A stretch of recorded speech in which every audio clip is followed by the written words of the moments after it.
Olá, estamos começando com mais um podcast, P7 Podcast, Projeto Maior. E hoje aqui a nossa mesa, como da outra vez foi masculina, hoje ela é predominantemente feminina, com a representação do Marcelo aqui para ter uma voz masculina na nossa mesa. E hoje nós temos uma convidada especial que é a Patrícia, e eu vou deixar a Vanessa apresentar melhor a Patrícia. Olá, pessoal. Sejam todos muito bem-vindos.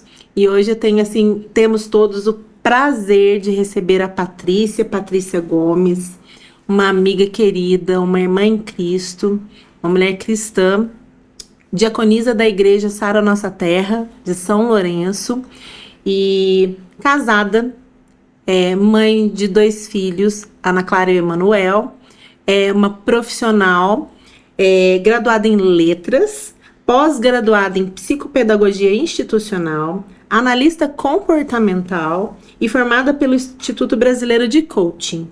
E, por propósito, ela é uma treinadora comportamental. E, para fechar com chave de ouro, é um instrumento muito utilizado pelo Senhor, né, para a obra do Senhor. Então, nós estamos muito felizes hoje com essa mesa aqui, mais para lá de especial, com a presença dela. Obrigada por ter recebido o convite e aceito esse convite. Esteja muito bem-vinda aqui e a palavra é sua para você se apresentar para a gente. Estou muito honrada de ter sido convidada, de fazer parte dessa mesa, né?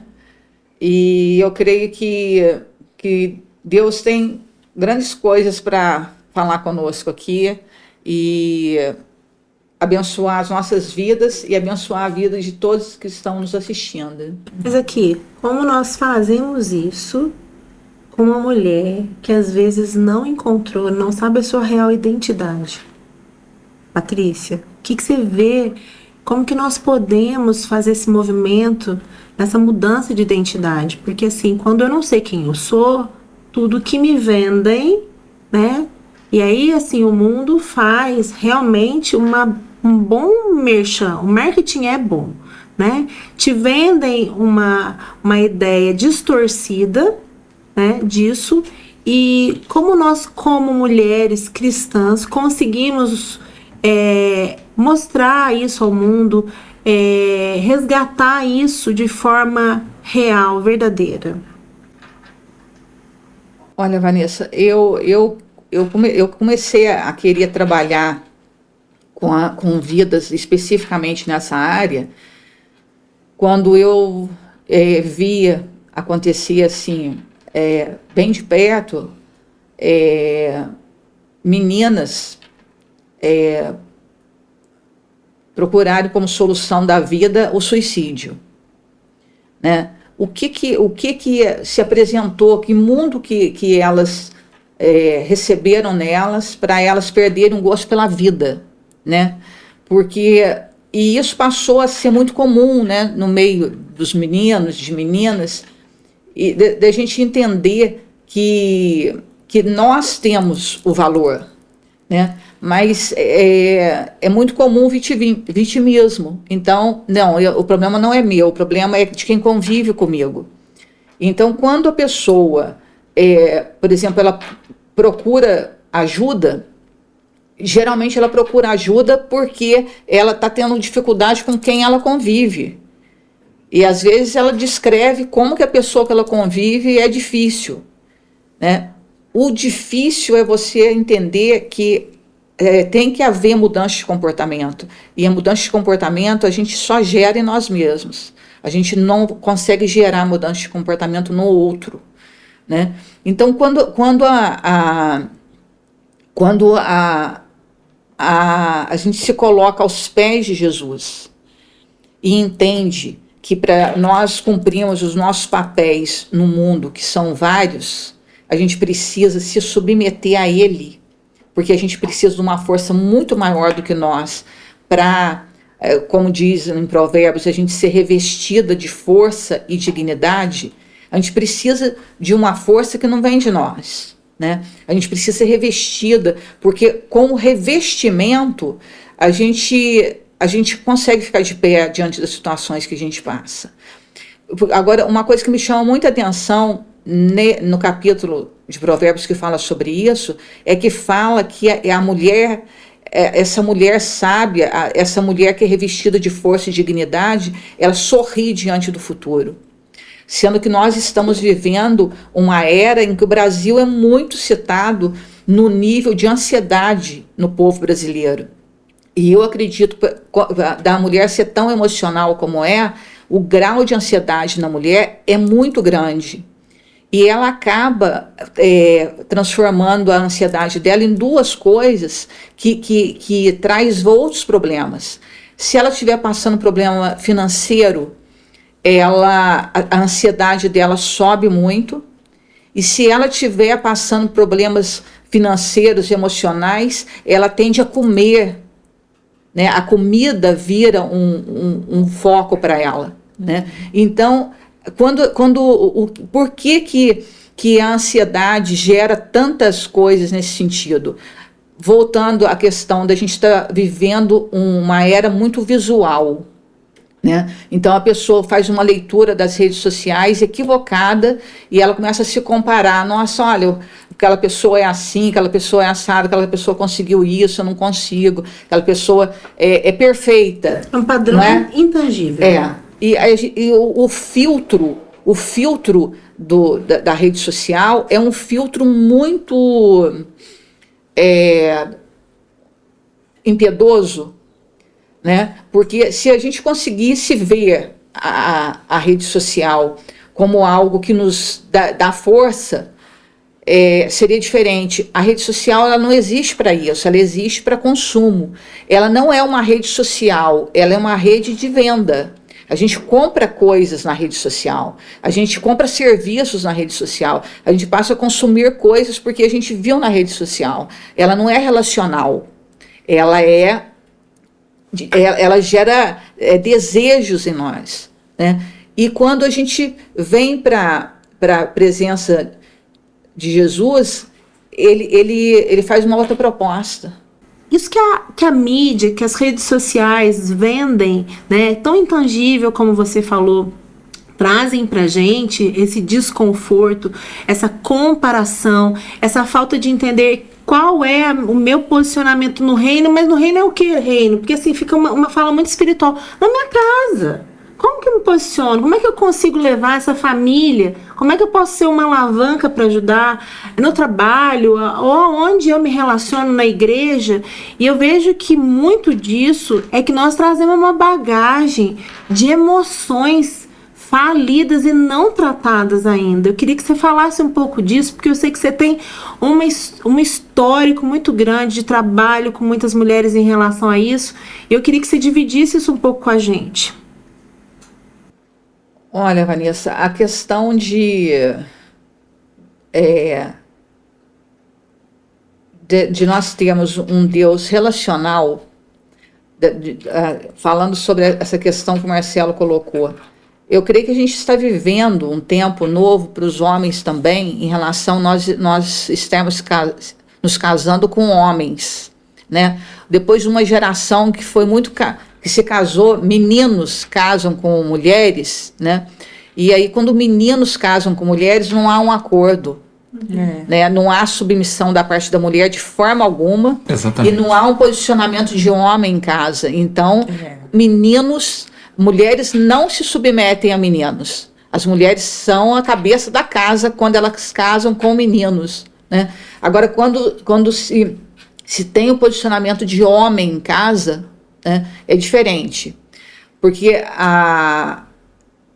nós pegamos a nossa emoção, submeter ao Senhor, numa era que fala assim, que quando a pessoa fala o quê? Que você é cristão, então você não pode nada.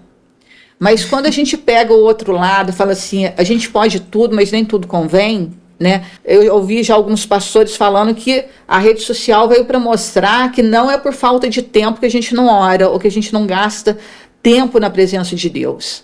E gastar tempo na presença de Deus é uma decisão muito justa, porque gastar tempo na presença de Deus não é para nós falarmos com Ele, né? Eu ouvi um dia uma historinha que eu achei muito interessante, que falaram assim, Uma pessoa deu uma folha de papel para cada um num grupo e falou assim: olha, você vai ter o privilégio de encontrar com Deus cara a cara. Então, cada um, vou te dar uma caneta e uma folha, cada um coloca todas as demandas que você tem para falar com Deus. Coloca tudo aí. E aí, todo mundo, cada um, né, pegou a folha, foi preenchendo, escreveu a folha inteira, tudo que tinha para falar com Deus. E uma pessoa ficou segurando a folha e a caneta. E perguntaram para ela: por que você não tem nada para falar com Deus? Ele falou assim: não, imagina eu ter a oportunidade de encontrar com Deus, eu tenho que saber o que ele tem para falar comigo. Eu tenho que anotar o que ele vai falar. Eu não tenho nada para falar com ele. Então, essa dificuldade da gente ouvir o que ele tem para falar com a gente e não o que a gente tem para falar com ele é gerado desse empoderamento fora do contexto, né? Nós precisamos de um Deus, a gente precisa de uma força muito maior que nós para a gente gerir um casamento, para a gente fazer uma gestão de casa, de trabalho. A gente precisa de uma força muito maior que a nossa. Quanto mais eu leio sobre isso, quanto mais eu estudo sobre isso, mais eu tenho certeza que não tem nenhum ponto de referência que subjugue a referência do poder que Jesus tem sobre a nossa vida de nos curar. A pessoa pode ser curada na medicina, pode ser através de um medicamento que um psiquiatra passe, pode ser medicado através de um aconselhamento com um psicólogo, com um terapeuta, com um coach, pode vir de onde for. Ele só é efetivo se a alma dela for curada, e a alma só é curada na presença de Deus. A alma, não há nessa terra um processo terapêutico que substitua a presença de Deus na vida da pessoa, né? Então ela pode se curar aparentemente por um tempo, mas para que isso se perpetue, ela precisa de um encontro com Deus. Aproveitando o seu gancho da mídia social, eu acho importante também a gente lembrar que hoje a gente tem uma geração de mulheres fúteis, umas mulheres que só querem aquilo que está sendo vendido, aquilo que está sendo... a gente observa que a mulher, ela quer ficar bonita, ela quer isso, quer aquilo, quer comprar o mais caro e tudo mais, gastando às vezes o que não tem para poder mostrar para quem ela nem conhece, né? E assim, a mulher que a Bíblia relata, a mulher de Provérbios, a graça dela é a intimidade dela com Deus. Então assim, ela cuida sim do exterior, cuida sim do seu corpo, mas ela também, o primordial para ela é esse relacionamento íntimo com Deus. Então assim, a gente tem que acordar para isso. Hoje em dia as mulheres não estão acordando para isso. A gente tem até dentro da igreja mulheres que estão só preocupadas com como é que tá na rede social, o corpo como é que tá e tudo mais, e não estão preocupadas com o seu relacionamento com Deus mesmo. Eu queria linkar essa questão de mídias sociais. Se a gente for pegar no Antigo Testamento a questão de oferta de animais, quando o Senhor solicitava oferta de animais, né? E a gordura era queimada e era entregue ao Senhor, né? O que eu entendo que a gordura simboliza? A nossa energia. Então ele pedia, ele esperava como oferta a nossa energia, né? E hoje eu vejo que as mídias sociais têm roubado a energia. Então as pessoas entregam a energia em um canal que não é o canal correto, e vivem frustradas. Mas só para fechar essa questão, que realmente é um problema do nosso tempo, da nossa geração, que a energia está sendo entregue no local errado. Eu acho que sim. Queria entender um pouco como essa postura, como isso pode ser mudado, essa postura, essa energia que está sendo gasta em lugares errados, de formas erradas, essa mulher que às vezes se apresenta dessa forma. Muitas das vezes, eu acho que é o que ela traz, né, de mensagens, de informações, de palavras que foram lançadas para essa mulher, ou que ela recebeu durante o caminho. Às vezes é um bombardeio de palavras sobre a vida dessa mulher que, assim, fazem um script da vida dela. Como mudar essas palavras, Patrícia? Toda mudança de comportamento, ela gera ela tem uma resistência, né? Então, eu costumo falar que mudança de comportamento, ela é gradativa. Né? Então, às vezes você tem o hábito de falar determinadas coisas e você mudar a sua forma de colocar, às vezes é difícil, às vezes a gente conviver com pessoas que, por exemplo, estão sempre reclamando de alguma coisa. Para elas, né, está sempre faltando alguma coisa, está sempre difícil. E mudar a nossa forma de colocar é um processo. E às vezes ele é bem lento. E as pessoas têm dificuldade de entrar nos processos. Porque qualquer mudança de comportamento na nossa vida, ela dificilmente acontece assim. Eu dormi uma pessoa, acordei outra, né? Então, principalmente a mulher, que é tão emoção, a palavra fala que tá no poder da nossa língua a bênção ou a maldição, né? Então, nós temos esse poder de abençoar e amaldiçoar. E muitas vezes a gente empresta a nossa boca para amaldiçoar e não abençoar. Né? E mudar o que a gente está falando é difícil, porque a gente tem uma facilidade muito grande de lembrar o que o outro falou. Agora, às vezes, a gente tem dificuldade de lembrar por que o outro falou aquilo. O que a gente fez ou o que a gente falou que trouxe aquela fala. Reação, né? Então, a gente conseguir controlar a nossa boca.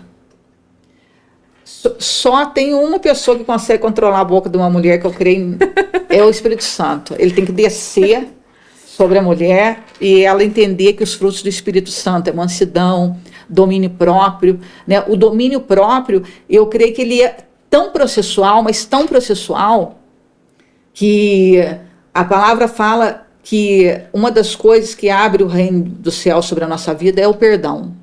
Né? E o perdão, na Bíblia, fala que ele precisa ser feito 70 vezes 7. 70 vezes 7 seria o quê?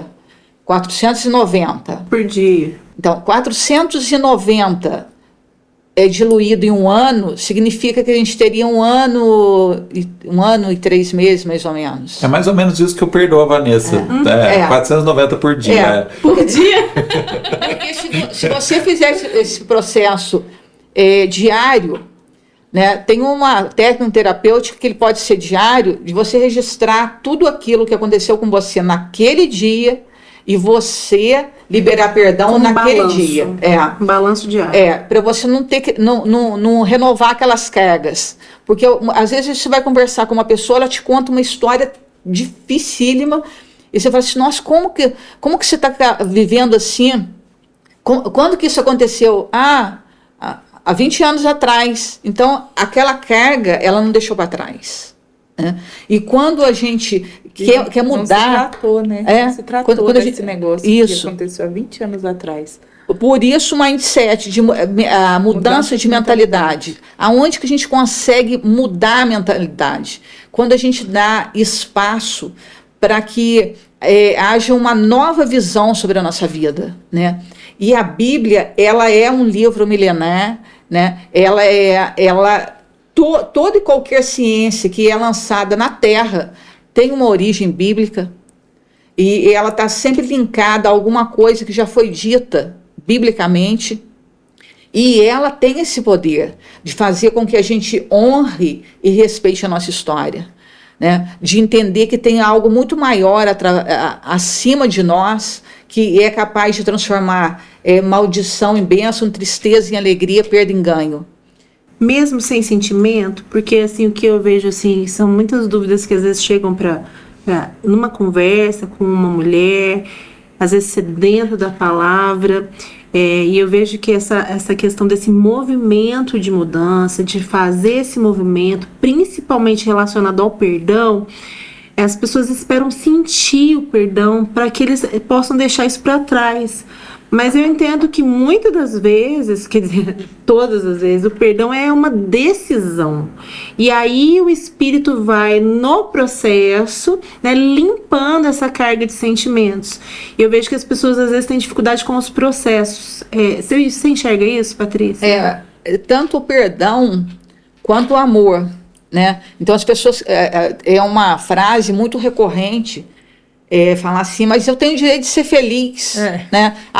Mas por que você quer separar? Porque eu tenho o direito de ser feliz. Aí você fala o que para a pessoa? Não, você vai continuar infeliz, vai ficar casado pro resto da vida, né? Então, o amor é uma decisão. Esses dias até coloquei na minha rede social que amar dói e eu recebi um feedback falando assim que não, que amar não dói, né? E eu coloquei para a pessoa, é processual. O amor, decisão, quando você emocionalmente está machucado e você fala assim, nossa, eu amo tanto os meus filhos que eu vou separar para eu ser feliz. Não, então vamos voltar. Você ama tanto os seus filhos que você vai ficar casada para que eles tenham a paternidade na vida deles, protegendo a vida deles, e vai tentar mudar a sua visão diante do seu marido. Difícil, né? Dói. Dói. Entendeu? Então o amor dói. A decisão de amar uma pessoa que na nossa emoção não está merecendo ser amado, é difícil, dói. Você amar aquela pessoa e falar, não, vou amar incondicionalmente. Como assim? Se a pessoa falou aquilo pra mim, a pessoa agiu assim comigo, como que eu vou amar essa pessoa? Mas quando eu me coloco assim no lugar da cruz, também nós não temos merecimento nenhum de amor, né? Nenhum merecimento de amor, né? Então, assim, eu acho que isso daí nos ajuda a entender o processo, porque quando a gente se coloca no papel do outro, a gente começa a entender, eu não há merecimento nenhum em me amar. Nós, como pecadores, né, nós não temos merecimento de amor de Deus, né? Mas, assim, imagino que tenha sido a maior dor do mundo, a dor da cruz. Mas numa decisão, né, no amar dói que você fala, eu acho que a gente pode fazer essa associação, né, Patrícia? Porque quando a gente decide ter a mente transformada pela palavra do Senhor, ela tem que trazer aquilo que Deus quer em nós, né? De nós sermos mais parecidos com Cristo, e ser parecido com Cristo dói muito, porque parecer com Cristo é pegar a nossa carne, pegar a nossa emoção, a gente tem que se e anular, subjugar. né? A gente tem que se anular ser submissa, né? A submissão dói. E a gente pegar e falar assim, vou fazer isso pelo outro, eu vou fazer isso pelos meus filhos, né? Quando eu ouvi essa frase a primeira vez, assim, me tocou muito, falando que o maior empoderamento feminino é a gente criar homens, né? Como é difícil criar homens, né? Um dia eu ouvi o meu filho falando para mim assim, nossa, mamãe, fulana é mulher, e ela exercia uma profissão assim, que ele só via homem, né? Aí eu falei assim, filho, eu quis explicar tanto para ele aquilo, dele entender. Eu falei assim, eu não vou criar um filho machista, pensei eu, nesse poder todo, né? E é difícil criar homens, né, diferentes, deles entenderem assim, de honrar a mulher, de cuidar, de respeitar, né? E eu acredito que tem coisas que a gente, como mãe, se a gente não conseguir ensinar o filho, a esposa vai sofrer um pouco mais, porque ela vai ter que gerar mudança de comportamento depois de um homem adulto, né? Eu vejo que... Eu ia te fazer a pergunta, eu ia passar dela para você. Como é que você, como homem aqui, ó, o único hoje aqui, né, além dos demais que estão nos assistindo, como que um homem consegue se estabelecer como um homem cristão? O que ele precisa receber? Antes, eu só não quis te cortar, mas quando você falou que amar dói, eu lembrei da minha sogra. Brincadeira. A mulher, ela, pela sua própria estrutura, né, ela tem a função de nutrir, né, e ela nutre com leite materno, mas nutre também com emoções. O próprio pastor Cote fala que pessoas que têm o poder da fala, que têm o dom da oratória, tiveram uma mãe muito presente, né, para nutrir. Então eu vejo que o papel da mãe na afetividade do filho, tanto do homem quanto da mulher, ele é muito importante, né? A mãe vai transmitir confiança para que essa pessoa possa criar vínculos. Então eu vejo esse papel da mulher preponderante. Só porque eu lembrei, quando você falou da mulher ser alavanca, isso é uma coisa muito importante. A mulher, ela é a alavanca da casa também. Aquela mulher que ora pelo marido, que ora pelos filhos. Aquela mulher, ela é uma guerreira. A gente tem que entender o que é ser uma guerreira. É guerrear no Senhor. É ser essa alavanca. Igual você foi pro Marcelo orar por ele. Vocês contaram no testemunho no último podcast. É ser essa alavanca. Ele vai porque ele tem essa capacidade e eu vou orar por ele. Meus filhos, eles são do Senhor e eu vou orar por eles. São as palavras, né? Exatamente. Que semeamos, né, Patrícia? O pastor Silas Malafaia, ele tem um testemunho muito forte do filho dele, que passou uma situação na vida dele, e eu abracei aquela frase dele com força, porque parece que um dia ele fechou o filho no gabinete e falou assim: filho, você está fazendo a sua mãe sofrer, e a sua mãe é a pessoa mais importante da minha vida. Então, eu vou falar uma coisa para você. Você crê na minha palavra como pastor, que eu posso orar e as coisas podem acontecer? Aí ele falou assim: creio, então eu vou pedir para Deus levar você, porque do jeito que você está vivendo, não dá, né? Tá difícil. Então, a gente não perder aquilo que Deus nos deu, né? Aquilo que Deus nos deu é nosso. A gente não perder aquilo que Deus nos deu, sejam os filhos, seja o marido, seja um sonho, um objetivo, a gente não perder aquilo, isso demanda uma guerra, né? Nós estamos sempre em guerra espiritual, principalmente. E às vezes a gente não quer viver em guerra, né? A gente quer viver em paz, né? A gente quer ter uma vida tranquila.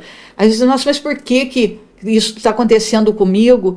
Né? E aí eu ouvi uma palavra que fala assim, que tudo que gera afeto em nós afeta a nossa vida, né? E a pessoa quis assim colocar como que é importante o papel do marido na nossa vida e como que é importante o nosso papel na vida do marido, que não há nenhum ser humano na Terra que nos faça passar tanta raiva quanto a esposa É verdade. e o marido, né? Então que é aquele negócio de um afiar o outro, né? Um ir moldando o outro. E é um desafio, né, de termos a mente transformada pela palavra de Deus, da gente ter esse tempo de nós lermos a palavra. Eu ouvi que a gente tem que se desafiar a não começar o nosso dia na rede social, que muitas vezes está deitada ainda, você pega o celular e olha coisas, se já começa mal o seu dia, às vezes você vê uma coisa, você ouve uma coisa. E tem algumas pessoas que citam isso na internet, que o primeiro lugar na nossa vida tem que ser Deus, a família e o trabalho, para a gente não inverter a ordem. E se a gente inverte a ordem em relação ao trabalho, a não buscar a Deus antes de entrar nas outras coisas, a gente está fazendo o quê? Eu não preciso da armadura.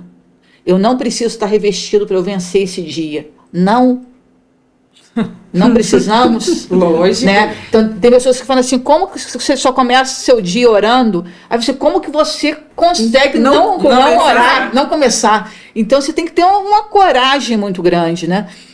Porque Deus tem que ser o primeiro. As pessoas procuram muito Deus e falam, às vezes até erroneamente falando, que ele não está lá quando elas estão no hospital, quando elas estão numa situação crítica. Onde está Deus? Onde que Deus está? Deus sempre esteve lá em todos os lugares. Aonde que nós estamos? Aonde que nós colocamos Ele? Né? Se Ele for acima de nós, e nós entendemos isso, e começarmos nele a submissão, começarmos nele uma mudança de mentalidade, né? E entendemos que tudo é processual, que a gente precisa dos processos, que os processos têm o poder de nos curar, né? E é o único que pode gerar esse processo dentro de nós, transformar a maldição em bênção. Às vezes você vê uma situação que foi muito difícil você superar aquilo, e aquilo vira testemunho, porque aquilo onde doeu demais, ele usa para a gente curar uma pessoa numa proporção às vezes muito maior do que foi com a gente, transformar tristeza em alegria. Às vezes você passa por situações assim que você fala assim, nossa, será que eu nunca mais vou ser feliz? E quando você vê aquilo que se achava que era um motivo profundo de tristeza, Deus transforma aquilo numa alegria tão grande e transformar maldição em bênção, né? A gente vê aí uma geração com tantas dores emocionais hereditárias, com tanta coisa para ser consertada na família de origem, para que a família de hoje seja curada, que a gente precisa de uma intervenção médica também. A gente precisa, às vezes, de tomar um remédio para dormir também, porque a gente precisa dormir, a gente precisa se desligar. E a palavra, volto na palavra, a mulher sábia, ela sorri diante do futuro. Quando que nós vamos sorrir diante do futuro? Quando a nossa ansiedade, as nossas emoções que nos tiram do lugar, do foco, estiverem submetidas a uma força muito maior do que nós, né? Então a gente vai olhar para o futuro e sorrir diante dele. Por quê? Porque a nossa ansiedade está debaixo das mãos do Senhor. Está havendo mansidão, está havendo quebrantamento, está havendo mudança de mente. E a mudança de mente acontece aonde? Quando a gente olha para o autor e consumador da nossa fé, quando os nossos olhos estão acima do que a gente está vendo e ouvindo aqui na terra. Porque todos nós vamos um dia embora, nós vamos todos embora daqui, né? E quanto mais passa o tempo, eu tenho mais convicção que talvez eu não viva o que eu já vivi nessa terra. E o que eu estou trazendo de volta para mim? O que eu estou semeando para mim? Porque a eternidade, ela vai nos levar para o céu ou para o inferno, né? Então, o que eu semear aqui vai reverberar em quem vai ficar. E eu vou estar encontrando com quem, né? Então, se eu não tiver um Deus relacional nessa terra, eu vou querer conviver com um Deus na eternidade que eu me neguei a conhecer, a ter intimidade com Ele nessa vida.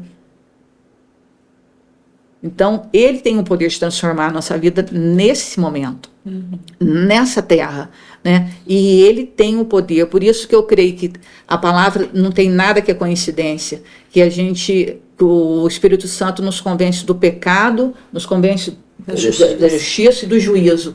E a gente precisa dele.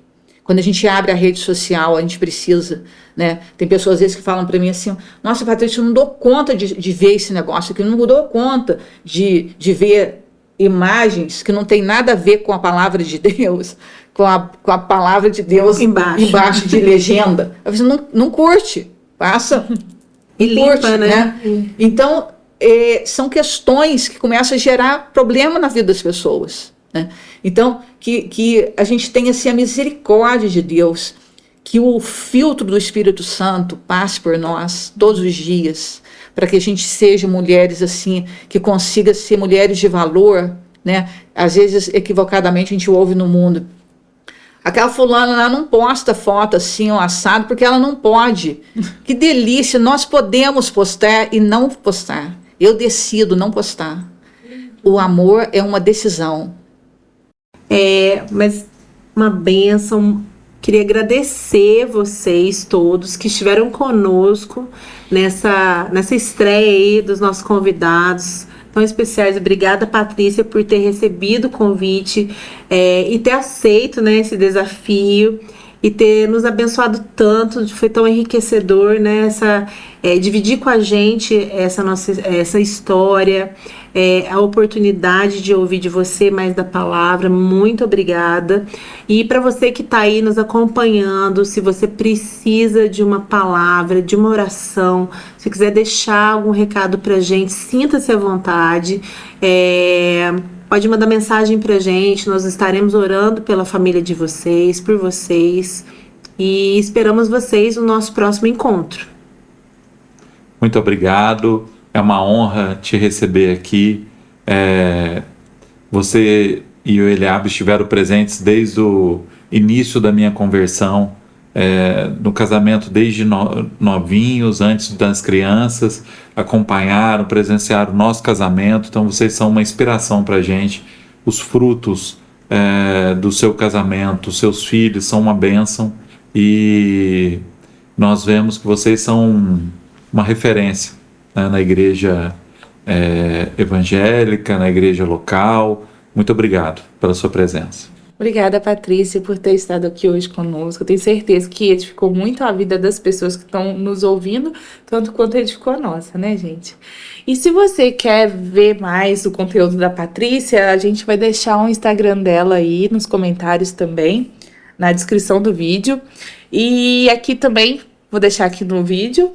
Agora, se você tem vontade de colaborar com o nosso projeto, o QR Code vai estar aí na tela. A gente já deixou ele durante o vídeo, então esse projeto é para enriquecer a sua família. E se esse vídeo foi bom para você, compartilhe esse vídeo com seus amigos, com a sua família, com aquela pessoa que precisa ouvir um pouquinho mais sobre família. E acompanhe o nosso projeto pelo Instagram também. Vamos deixar aí o nosso Instagram e o nosso canal do YouTube. Se inscreva e ative o sininho da notificação. E até o próximo vídeo. Obrigada, pessoal. Tchau.